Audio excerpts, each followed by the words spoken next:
Well, good morning, guys. It's your boy, the Green Ghost. Here we are, week 2 of the NFL season, and it's another Misery Monday. Misery Monday, once again. Philadelphia Eagles blown out once again. There's a lot wrong. And there's no reason. I'm not about to sit here and pull no punches, okay? You got the wrong one today if you think I'm about to do that. Let's get straight to it. I could sit here. Yes, the defense was despicable.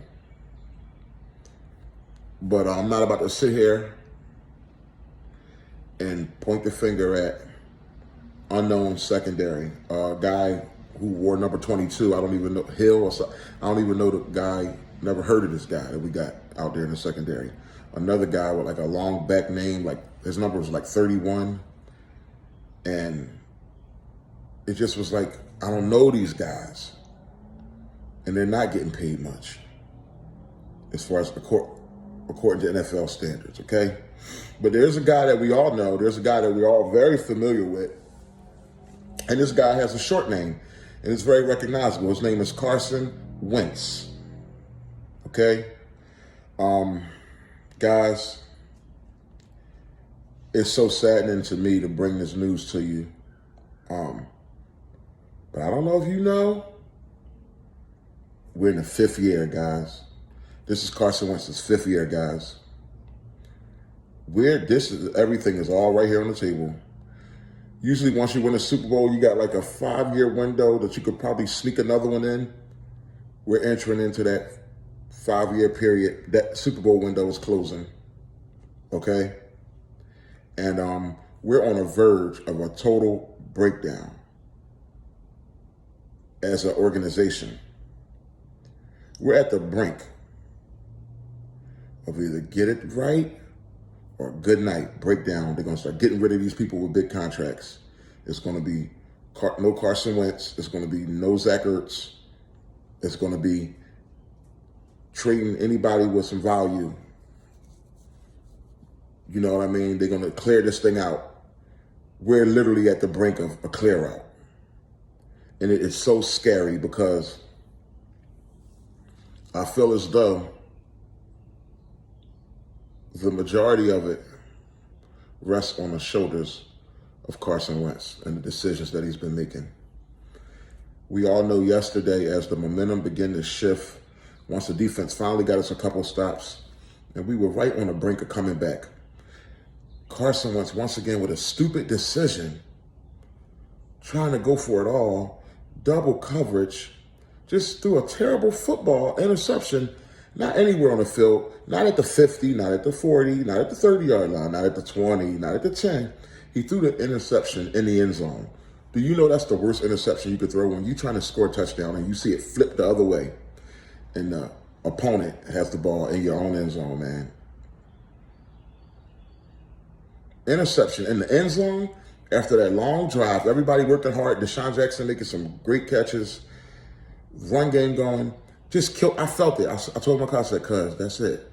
He just blew the whole momentum. All the momentum is gone. So that's it. We was getting beat down the whole game. Then when we finally get a chance to come back, this guy, we get a turnover. We finally get a chance to come back. This guy blows the whole momentum. This guy, we just got to cut to the chase. He's not being consistent like the Watsons, the Lamar Jacksons, the Jared Goffs. He's not being consistent as his draft, like his generation. He's not being consistent like those guys. He's getting top tier pay, but he's not giving us top tier play, and I'm sick of it. Yeah, I totally believe, or I find it right, that another game of this kind of decision making in play, and yes, one more game of that, and we should be considering looking to the bench as you would with any quarterback. This is no knock against, nothing personal against Carson Wentz. You got to think about Jalen Hurts or Sudfeld. If he gives us one more game, we can't go 0-3. Look at the schedule. This is just happening over and over again. It's like a recurring theme. I don't know if anybody notices or not, but we've been going downhill ever since that one magical year that Carson Wentz had in the Super Bowl, as far as productivity with Carson Wentz. Now, the very next year after the Super Bowl, after Foles won us the Super Bowl, he took us to the playoffs and we beat Chicago on the road. That was great, but I'm talking about Carson Wentz. Remember, that same year, the next year after the Super Bowl, Carson Wentz was horrible. And they tried to cover up the bench and saying it was a back problem, but we all know that Carson Wentz was playing horrible and was losing games, and once again, Nick Foles came in and saved our season. This was the year after the Super Bowl. Now we flash back to last year when Foles is going as all Carson Wentz show. Carson Wentz struggled the whole first 3 quarters of the season. He finally turned it around in the last 4 games of the season to go on a 4-game win streak and to get us in the playoffs. But we can't ignore the fact that was against lesser competition. All those teams were losing teams, 500 or below. Okay? What made it special was that he did it with next to nothing, backups, and which was good. But that 4 games, the last 4 games of the season, don't erase the first 12 games of the season. So last year he broke even. Now this year starts and he's looking like the beginning of last year again with the same struggles, the same bad decisions that he's been making forever. Sooner or later it's kind of like, I don't know if this is the guy. Let's just be honest. Let's just be honest. It's okay to be wrong. I don't know if this is the guy. We did make a mistake. We got to wonder, did we make a mistake? Yes, we did. We made a mistake in getting rid of Nick Foles. I'm here to say it. And I know everybody going to start you just on the Foles wagon. Let's stop the dumb stuff, bro. I'm on the Philadelphia Eagles wagon. I'm a ride-or-die Philadelphia Eagle fan, sold out, okay? There's green in my veins, green in them, okay? If you know the Gringos, you know I ride for the team. I ride for that right there, the Wings, baby. I ride for the city of Philadelphia. I'm from the city of Philadelphia, and I love the city of Philadelphia. And I love our football team. But this here, we're going in the wrong direction. We made a bad mistake. Because it's not like Nick Foles was old. And sometimes when it's not broke, you don't try to fix it. Once he won us that Super Bowl, if that wasn't enough to let you say, dude, let's try to see if we could do it again with Foles. We put Wentz back in the next year, and he struggled. And then we had to take him out, benched him, put Foles back in. Foles took us back into the playoffs, deep into the playoffs. Why does everybody respond better to quarterbacks or quarterbacks such as Nick Foles? Why is everybody responding better? You put Foles in the game and even our defense will play better, man. It's like everybody will have hope. Carson Wentz doesn't seem to radiate that confidence to the players around him. As far as the team, the guys that have been around for a while, the defense, something's missing. Something is missing, and it's a shame because he has so much talent and physical athletic ability, but he just don't have the mindset. You know what I mean? It's the mentality. It's the decision making. The thing that the great ones have, he don't. And there's no way you should be working on it in year 5. The ability to just throw the ball away like Tom Brady would do, the check down like Peyton Manning, all the great ones would do, the Big Bens. He don't seem to have it. He don't seem to have the smarts to know how to win. And another thing, we got to be honest, man. I'm tired of the overhyping this guy. It's over, man. He'll get it together. It's over for us, guys. If he'll one more game of that, I'm gonna start yelling for Jalen Hurts, and I think the whole city is already yelling for Jalen Hurts. But one more game of that, I'll be yelling for Hurts or Sudfeld, point blank.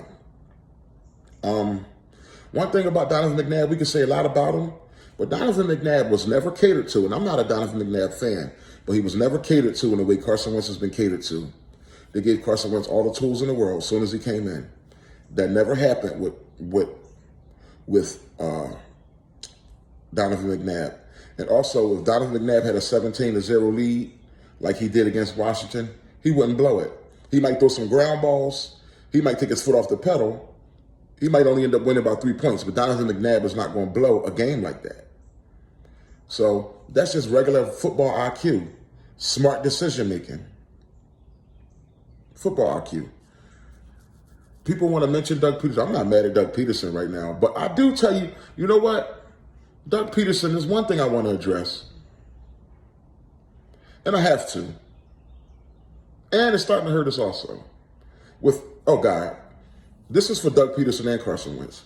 Doug Peterson, with all the talent we have on this team, why the hell is J.J. Whiteside on the football field? Now, why is J.J. Whiteside even an option? Now, Carson Wentz, with all the talent we have on the football field, why the hell are you even throwing the ball to J.J. Whiteside, man? What type of politics are we playing, Doug? You drafted the guy, so you're trying to give him another shot to show the organization, like, yo, I'm a genius. I drafted this kid. No, he's a bust, a flop, okay? J.J. Whiteside is a flop, and he don't even belong on a freaking football field. You got a billion other young receivers. Put somebody else on the football field, please. And Carson Wentz, what kind of man is you? What kind of quarterback is you to make the decision to even throw the ball anywhere near J.J. Whiteside? After all the drops he did last year. On top of the drops he did this year. This is our quarterback. Well, guys, we got the Bengals next week, and nothing is promised. I'm hoping we can somehow pull a win out, because after that, we got the 49ers. We got teams that really want to win, and this is just getting despicable. Lastly, these young linebackers, they looked good last week. This week, they were horrible, and I put it all on Nick Gary. Horrible. We got to look at Howie for that, because it's like, okay, well, I'm sure there was some linebackers out there we could have went and got. Some type of veterans, a 3-year veteran linebacker, 4-year, somebody with some damn know-how. Because, okay, you can get away with that linebacker play against the Washington Redskins, but when you get against these complicated offenses that's mixing and shifting things up, they'll roast you like the Rams did. We are not ready with this defense. We are not ready. They've running the ball, gashing us. These linebackers don't know where to be to even make a tackle. They don't know where to be to make a run stop. They don't know where to be to make a pass defense, and then they're not tackling. Jalen Mills, the only thing he did yesterday, he hurt me. He missed a big tackle and the guy ran for like 60 yards. So the defense as a whole, we got to look at also. But Howie, that was your choice. You didn't bring a linebacker in here. Sometimes you got to pay somebody other than somebody on offense. Sometimes you got to pay somebody other than that quarterback you got. We need a linebacker. We needed somebody with some know-how out there. The year we won a Super Bowl, Kendricks and Bradham played their best, and they were also veteran linebackers by that time. Kendricks got it together that year. Experience. You need experienced linebackers. Kendricks got it together. Bradham was at his best that year, at his peak, and he had experience. You need experience at linebacker so you could know what's going on out there. We don't have it now. So, Howie, Doug, Wentz, we looking at you got Schwartz. I don't know how much Schwartz could have done with the players he got out there. If Schwartz could have did anything, it would have been raise hell in the offseason that they get him a big name defensive player in here, like a linebacker. Well, I'll see you guys next week. So once again, your boy Green Ghost, all the true Eagle fans out there, I'm saying green. Nah, just don't know what to say, man.